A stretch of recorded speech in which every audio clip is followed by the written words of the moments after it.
Alors déjà, ce qu'il faut savoir, c'est qu'il y a en général deux hauteurs de ceinture lombaire.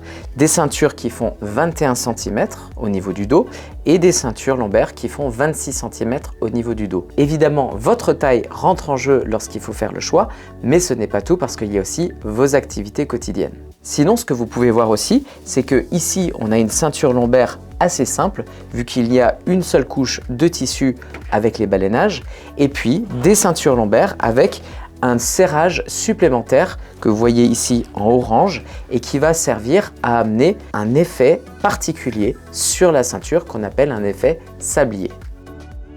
Parlons déjà du balaynage. Il est essentiel sur une ceinture lombaire parce que ce balaynage va avoir un effet de rappel de posture.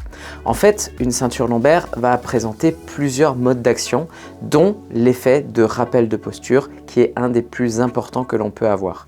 En fait, il faut que vous compreniez ce balaynage comme 4 tuteurs qui vont être derrière votre dos et qui vont avoir tendance à vous rappeler dans une bonne position et qu'il faut être vigilant sur les activités du quotidien.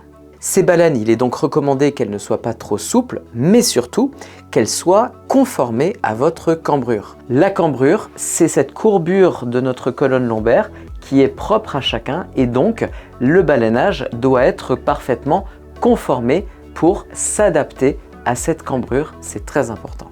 La disposition du balaynage n'a pas une grande importance, ici c'est en V, des fois c'est en M ou en W, des fois c'est tout droit comme ça, comme sur cette ceinture, et ces 4 balaynages postérieurs sont complétés par 2 petites baleines antérieures qui vont venir un petit peu renforcer au niveau de la paroi abdominale.